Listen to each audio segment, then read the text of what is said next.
Shalom, selamat hari Minggu, selamat kita berkumpul lagi di dalam ibadah online ini. Biar kiranya damai sejahtera, sukacita selalu hadir di tengah-tengah kami. Mari kita mulai ibadah online ini. Kita angkat satu pujian, Engkaulah kekuatanku.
Bapa kami dalam surga, Bapa yang kami panggil di dalam nama Tuhan Yesus.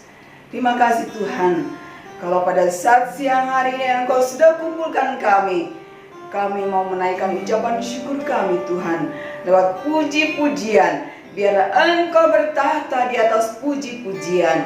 Tuhan Yesus, kami mau Engkau ada hadir di tengah-tengah kami, supaya kami boleh merasakan kuasa hadirat daripada Tuhan. Pakai hamba-hambamu yang akan melayani, urapi dengan urapan kuasa Roh Kudus-Mu, mulai dari awal, pertengahan, sampai dengan akhirnya. Kami serahkan ibadah ini dalam nama Tuhan Yesus Kristus. Haleluya. Amin.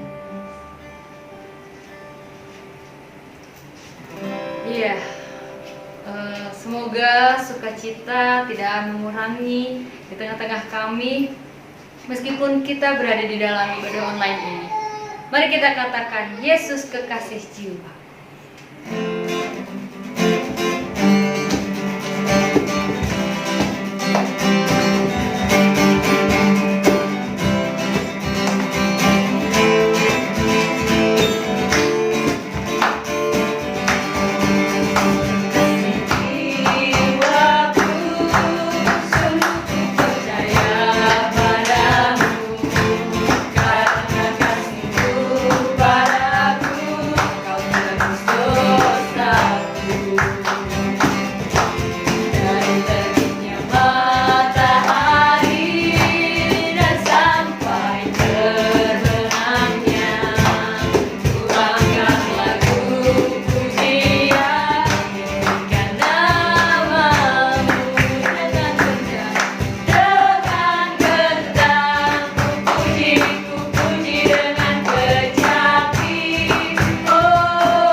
Dari sebagian firman Tuhan, mari kita siapkan hati kita siapkan telinga kita angkat satu minggu.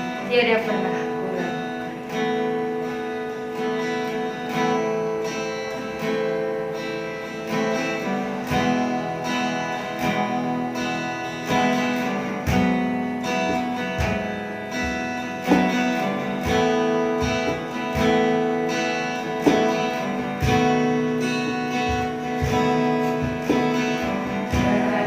Pernah ku ragukan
Selamat hari Minggu jemaat yang terkasih, kembali lagi kita bertemu di hari Minggu ini.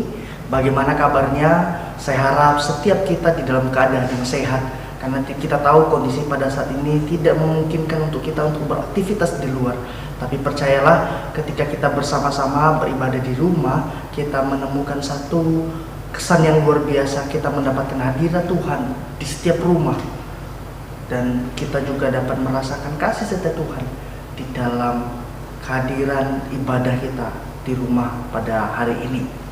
Sebab itu, mari kita merenungkan kebenaran firman Tuhan. Saya rindu kita untuk mendengarkan kebenaran firman Tuhan. Namun sebelumnya, mari kita bersatu di dalam doa. Bapa yang berada dalam kerajaan surga, pada hari ini kami kembali datang di hadirat-Mu, ingin mendengarkan kebenaran firman-Mu. Singkapkanlah Tuhan, sebab setiap kami ingin mendengar, agar firman-Mu menjadi kekuatan di dalam kehidupan kami untuk menjalani aktivitas kami sehari-hari. Terlebih juga ketika kami mendengarkan kebenaran firman Tuhan, ada satu langkah kami untuk terus-menerus hidup di dalam pimpinan dan kuasa Tuhan. Ini doa kami, demi nama Tuhan Yesus kami berdoa. Amin. Ya, selamat pagi, saya ucapkan kembali bagi kita semua. Senang sekali saya bisa bertemu dengan Bapak Ibu sekalian setelah beberapa tahun lamanya. Kembali saya diberikan kesempatan untuk mengambil mimbar pada hari ini. Mari kita bersama-sama akan merenungkan kebenaran firman Tuhan. Mari kita persiapkan Alkitab kita. Jikalau Bapak Ibu yang memiliki Alkitab buku, silakan dipersiapkan. Namun juga jikalau Bapak Ibu memiliki Alkitab di dalam bentuk aplikasi di handphone, silakan dibuka. Mari kita merenungkan kebenaran firman Tuhan dari Yohanes pasal ke-15 ayatnya yang ke-13. Tema kita pada hari ini adalah pengorbanan yang sejati. Yohanes pasal 15 ayatnya yang ke-13. Saya akan membacakannya kepada Bapak Ibu sekalian. Tidak ada kasih yang lebih besar daripada kasih seorang yang memberikan nyawanya untuk sahabat-sahabatnya. Demikianlah perenungan firman pada hari ini. Berbahagialah setiap kita yang bukan hanya membaca, tetapi merenungkan dan melakukannya di dalam kehidupan sehari-hari. Bapak Ibu yang terkasih, berkenan dengan tema yang diberikan kepada saya tentang pengorbanan yang sejati. Ada satu film yang sungguh luar biasa yang ditayangkan atau dirilis sekitar tahun 2016 sampai 2017. Film ini berjudul Hacksaw Ridge, di mana film ini menceritakan tentang satu orang yang ingin menjadi tentara dan akhirnya keinginannya terkabul, sehingga ketika ia masuk di dalam skuad tentara, ia dilatih di sana. Ia diajarkan bagaimana cara berperang, strategi berperang, pola pikir berperang, segala sesuatu tentang perang, Bapak Ibu. Karena pada tahun itu, pada zaman itu, di dalam latar belakang film itu, Amerika sedang berperang melawan Jepang, dan di mana Amerika mengumpulkan semua anak-anak di seluruh daerah di Amerika untuk menjadi tentara, untuk menjadi bala tentara yang membantu memerdekakan perjuangan mereka pada saat itu. Nah, di mana anak ini mendaftar, ia juga memiliki kedua orang tua yang juga berlatar belakang seorang tentara.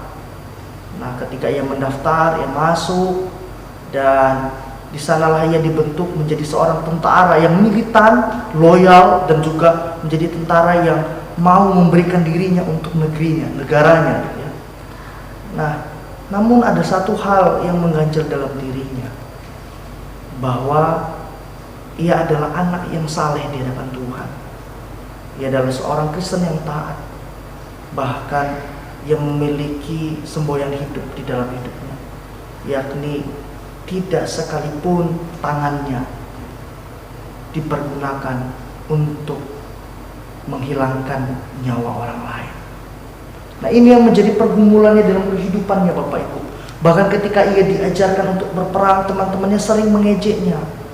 Orang Kristen tidak bisa membunuh orang, percuma kamu masuk sebagai tentara.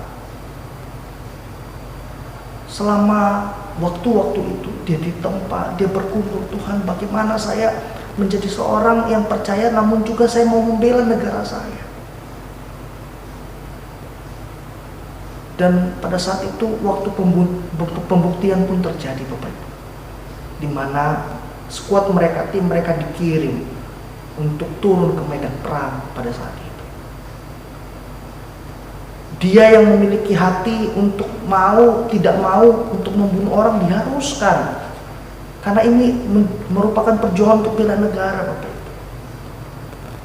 Jadi ketika ia berjalan memegang senjata api, dia berkata, Tuhan, bagaimana saya harus melakukan ini, sedangkan saya memiliki semboyan dalam hidup saya untuk tidak mau menghabisi nyawa orang lain di tangan saya sendiri. Sampai akhirnya Bapak Ibu, dia memiliki kekuatan ketika ia melihat para teman-temannya sudah pada berjatuhan akibat serangan gempuran dari musuh. Ada yang sudah terkena bom, senjata, bahkan ada yang sudah kehilangan salah satu anggota tubuhnya. Namun di sini Joe harus berjuang. Apakah saya harus tembak orang-orang itu yang telah menghabisi teman-teman saya? Hingga akhirnya suatu hal yang tidak diinginkan terjadi. Kalau tidak salah dia menembak, dia mengeluarkan satu tembakan yang akhirnya mengenai musuhnya, dan musuhnya mati. Karena pada saat itu dia harus memilih bagaimana untuk menyelamatkan temannya di depan itu sudah ditodong oleh senjata. Dan itu pertama kalinya dalam hidupnya dia membunuh orang. Tapi setelah itu dia berpikir, aduh bagaimana, apa yang bisa saya lakukan untuk membela negara. Sampai akhirnya ketika dia melihat teman-temannya sudah ada yang terbujur kaku, artinya meninggal, tapi ada juga yang masih bergerak gitu ya, membutuhkan pertolongan. Di situ dia berpikir, ya daripada saya membunuh orang, lebih baik saya menyelamatkan nyawa orang lain. Mulai dari situlah berubah mindsetnya Bapak Ibu. Dia membawa teman-teman yang masih hidup, dia angkut melalui bahan-bahan seadanya, ada tali gitu, untuk menyelamatkan teman-temannya, untuk dia bawa ke tempat supaya teman-temannya bisa bertahan hidup, ke tempat medis. Dan itu sangat jauh. Peperangan berlangsung berbulan-bulan lamanya. Setiap hari dia harus melihat ada orang yang mati, namun ada orang yang masih tetap hidup, dan dia menyelamatkannya. Oleh sebab itu juga dia bertahan dan melakukannya. Apa yang kita bisa lihat? Dari situ dia memiliki hati yang mau mengasihi, tergerak oleh belas kasihan, sehingga ia mau membantu teman-teman. Mungkin salah satu di antara mereka yang dia bantu itu adalah orang-orang yang mengejeknya waktu di pelatihan, atau orang yang memukul, yang mengejeknya. Orang Kristen tidak sanggup untuk membunuh orang lain, tapi di situ dia buktikan dengan kasih dan pengorbanannya. Dia rela berkorban Bapak Ibu. Dia rela menanggung serangan para musuh, sampai akhirnya ada beberapa kali dia mengalami tembakan kalau tidak salah. Namun untuk mendapatkan teman-temannya supaya bisa bertahan hidup, setidaknya meskipun kehilangan salah satu anggota dari tubuh mereka, tapi dia mau teman-temannya bisa hidup. Inilah pengorbanan. Orang lain mungkin mencaci dia, tapi dia buktikan dengan apa yang dia lakukan. Berkaitan dengan itu Bapak Ibu, pengorbanan demikian pernah juga dilakukan oleh satu orang di muka bumi. Semua sejarah mencatatnya 2000 tahun yang lalu. Dia mati di atas kayu salib, mempertanggungjawabkan yang bukan sepatutnya ia harus bertanggungjawabkan, dan mengambil yang seharusnya ia tidak ambil. Mati di atas kayu salib untuk menebus dosa saya dan Bapak Ibu sekalian. Dialah Tuhan Yesus. Mungkin bisa saja dia bisa menghindar, karena ketika di Taman Getsemani Bapak Ibu, dia bisa mengatakan, sekiranya cawan ini jauh daripada aku. Dia sudah tawar-menawar dengan Allah Bapa. Namun pada akhirnya dia mengatakan, jadilah kehendak.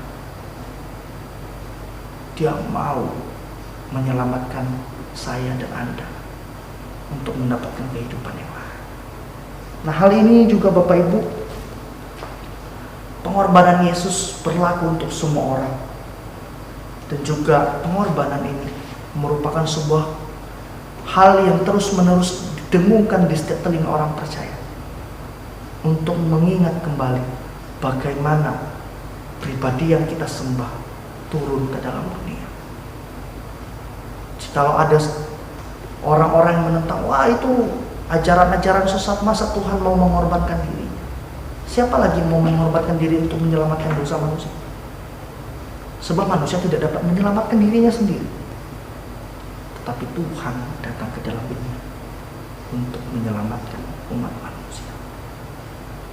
Oleh sebab itu, kitab ini ditulis. Kalimat ini ditulis. Perkataan ini yang baru saja kita renungkan, tidak ada kasih yang lebih besar daripada seorang yang memberikan nyawanya untuk sahabat-sahabatnya. Ini adalah perkataan Yesus sebelum ia masuk ke dalam kesisaan yang berat, mengorbankan diri untuk kawan-kawannya. Dari hal ini kita memiliki 2 poin, Bapak Ibu. Poin yang pertama adalah kasih menghasilkan pengorbanan. Kasih seperti apa? Ketika seseorang memiliki kasih, pasti dirinya akan tergerak oleh belas kasihan untuk membantu orang, untuk berkorban kepada orang lain. Karena itu adalah esensi dari kasih. Kasih menghasilkan pengorbanan. Oleh sebab itu, ketika kita memiliki kasih, mungkin di dalam kehidupan kita, ketika kita melihat orang lain sedang kesusahan, kita tergerak hatinya. Itu adalah bukti dari hadirnya kasih dalam hidup kita. Karena dia menghasilkan pengorbanan. Sehingga dia melakukan, kita mau melakukan itu karena kita memiliki kasih. Kasih yang berasal dari mana? Bukan kasih yang berasal dari penglihatan kita sehari-hari, tapi kasih yang berasal dari Tuhan, yang mau menggerakkan diri kita untuk bergerak, untuk masuk, untuk melakukan pengorbanan. Sehingga kita melakukan itu, kita justru menjadi pribadi yang melakukan kasih di hadapan Tuhan. Itu yang pertama. Yang kedua, pengorbanan bersifat mutlak. Apa artinya? Pengorbanan dilakukan oleh semua orang percaya. Jadi jikalau ada orang bilang, saya memiliki kasih tapi saya tidak mau berkorban, itu bukan orang percaya. Atau dia mengatakan, saya memiliki kasih tapi tunggu dulu ya, saya tidak tahu harus berlaku apa untuk orang-orang yang sedang terpuruk hidupnya. Tunggu, dia bukan orang percaya. Kenapa? Dia hanya percaya tentang cerita Tuhan Yesus dalam pikirannya dan hatinya, tapi dia tidak melakukannya. Ibrani mencatat dan mengatakan, iman tanpa perbuatan pada hakikatnya adalah mati. Sehingga Bapak Ibu, kita harus melihat apa yang menjadi pedoman dalam hidup kita untuk melakukan yang sewajarnya di hadapan Tuhan, sehingga kita tahu rasanya menjadi seorang yang berkorban untuk orang lain. Dan disitulah kita melakukan pekerjaan yang Tuhan nyatakan bagi setiap kita. Sebelum saya menutup firman saya pada hari ini, saya akan menceritakan satu cerita, Bapak Ibu. Ada seorang polisi yang sangat taat kepada Tuhan. Bahkan dia selalu mengikuti segala perintah yang ada di dalam Alkitab. Suatu hari Bapak Ibu, dia dan teman-temannya diberikan tugas untuk menangkap satu gembong narkoba yang reputasinya sudah sangat terkenal. Bahkan setiap kali atau orang ingin menggerebeknya gitu untuk menangkapnya, pastilah selalu gagal. Justru menghasilkan korban-korban berjatuhan di mana-mana. Suatu hari mereka datang untuk menggerebek. Dengan kepercayaan penuh, dengan timnya, mereka percaya bahwa mereka akan atau bisa menangkap gembong narkoba ini. Lalu terjadi baku tembak di sekitar daerah itu. Nah, pada saat itu temannya sudah terjatuh, Bapak.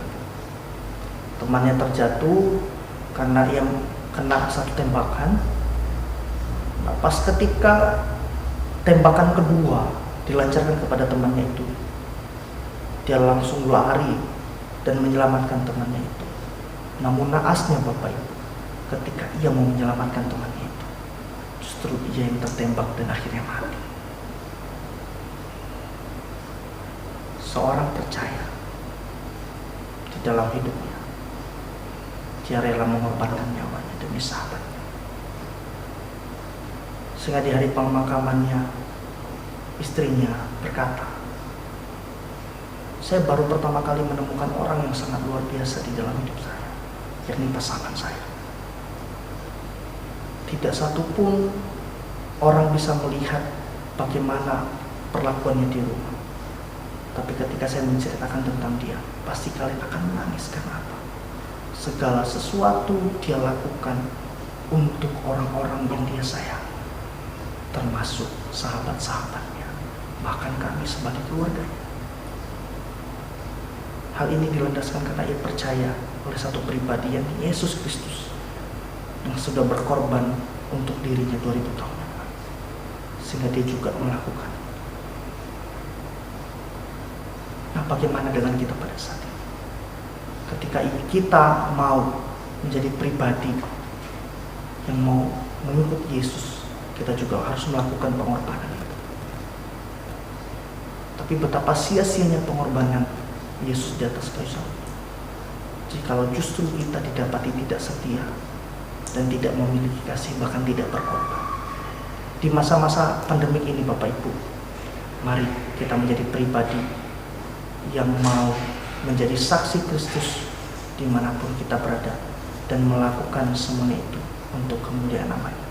Mari kita bersatu di dalam doa. Bapa yang bertata dalam kerajaan surga, pada hari ini kami ucap syukur Tuhan, oleh karena kasih setiamu yang sungguh luar biasa dalam kehidupan kami.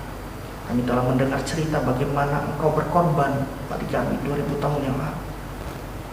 Dan itu jugalah yang menjadi landasan bagi kami untuk membagikan kasih kepada orang lain. Tuhan, kiranya juga melalui firman ini kami mengerti tentang arti sebuah pengorbanan yang Tuhan nyatakan bagi kami sebelum kami menerima perjamuan kudus pada hari ini.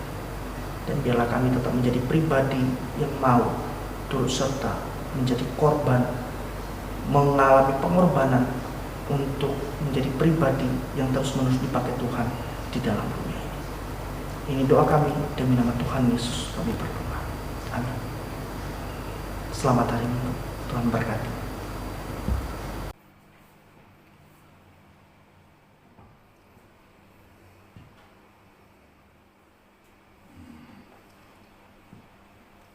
Saudara-saudaraku sekalian, pegang roti di tangan kanan saudara. Sebelum kita makan, saya akan bacakan firman Allah demikian. Sebab apa yang telah kuteruskan kepadamu, telah aku terima dari Tuhan, yaitu bahwa Tuhan Yesus pada malam, waktu ia diserahkan, mengambil roti, dan sesudah itu ia mengucapkan syukur atasnya. Ia memecah-mecahkannya dan memberikannya kepada murid mereka. Haleluya. Bukankah roti yang kita pecah-pecahkan ini adalah tubuh Kristus? Amin. Mari kita terima. Makan.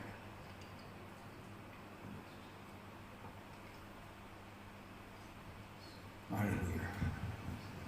Puji Tuhan. Saudara, angkat cawan tangan kanan saudara. Sebelum kita minum bersama-sama, saya akan bacakan demikian firman Tuhan.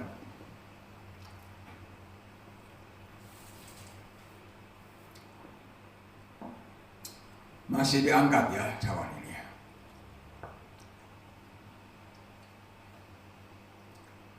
Demikian juga ia mengambil cawan sesudah makan, lalu berkata, cawan ini adalah perjanjian baru yang dimeteraikan oleh darahku. Perbuatlah ini setiap kali kamu meminumnya, menjadi peringatan akan aku. Sebab setiap kali kamu makan roti ini dan minum cawan ini, kamu memberitakan kematian Tuhan sampai ia datang.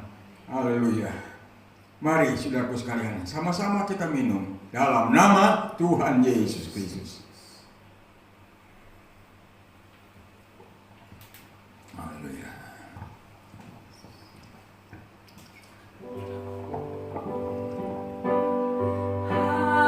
Haleluya.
Patut menaikkan pujian syukur Tuhan.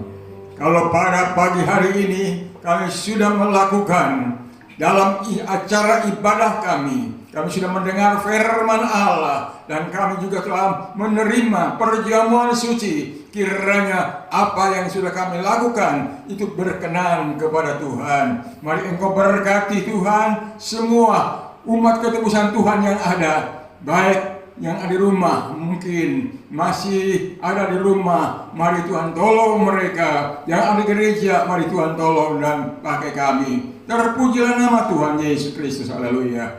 Dalam nama Allah Bapa, Anak laki-laki dan Roh Kudus, yang dalam nama Tuhan Yesus Kristus, kiranya berkat Allah dicurahkan saat ini pula untuk kami sekalian, haleluya. Saudara-saudaraku sekalian, yang sepakat katakan, amin.